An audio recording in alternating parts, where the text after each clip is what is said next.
folklore Suantraí Íosa, where we're looking at the readings for tomorrow, Friday, the 4th of February, in the 4th week in Ordinary Time. And tomorrow, first reading is taken from the book of Ecclesiasticus, chapter 47, and it's dealing with who David was. It's a summation of his life. And we're told that David was chosen by God, and that in all his activities, he gave thanks to the Holy One, the Most High God. We're told the Lord took away his sin.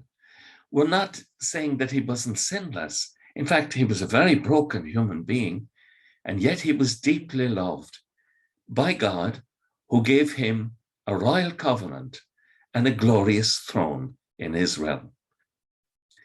I have to admit, excuse me, I love the person of King David. And my favorite quotation about King David is from Acts 13:22.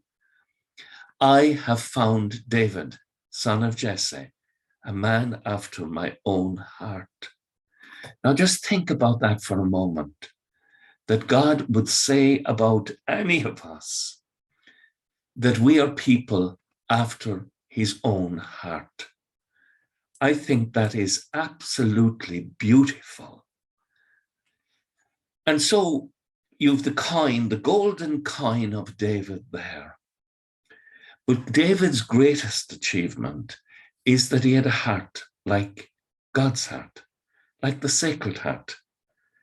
And that like Mary, who devoted her heart, the Immaculate Heart, to being a place where the love of Christ was treasured above all else.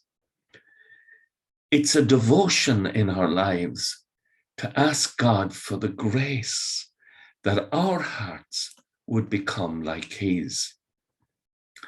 And so the psalm tomorrow, Psalm 18, praise the God who saves me.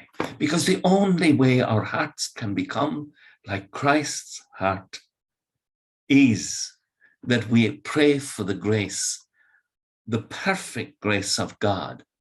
And we're told in the psalm, the ways of God are perfect. The word of the Lord, purest gold. Like that coin, God's word is the purest gold. I will sing a psalm to his name. Praise the God who saves me.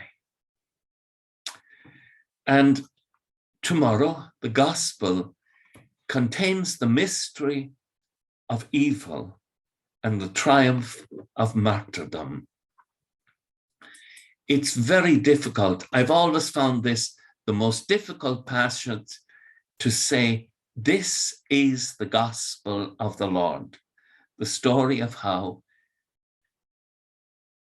John the Baptist is betrayed at the deepest level and murdered. But I've been looking at it from the wrong point of view. This is the story how John the Baptist, in spite of everything, was faithful to Christ in what he had to say and what he had to do. And in his death, he had the triumph of martyrdom. We have the human weakness of Herod, who knows that John is a good and holy man and gives him his protection. And when he heard him speak, he's greatly perplexed. And yet he loved to listen to John the Baptist. But there's a cruel opportunity taken, and John is murdered. But for John, it is martyrdom. He dies bearing witness to the goodness of God. Returning for a moment to King David, and that he was a man after God's own heart. It is a wonderful thing to make that part of your own prayer, that God would give us the grace of transformation, that we too would become people that God could say about us. Don't worry about what the world says. That's not important at all. But the most important thing on entering the kingdom of God is that he should be able to say, here comes Mary, or here comes Joe, or Thomas, or Jack, someone, a person with a heart after my own heart.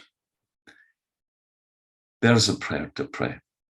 With thoughts such as these, let us go to our beds, and let us pray that we will awake in the morning by the grace of God, with the praise of God in our hearts and on our lips.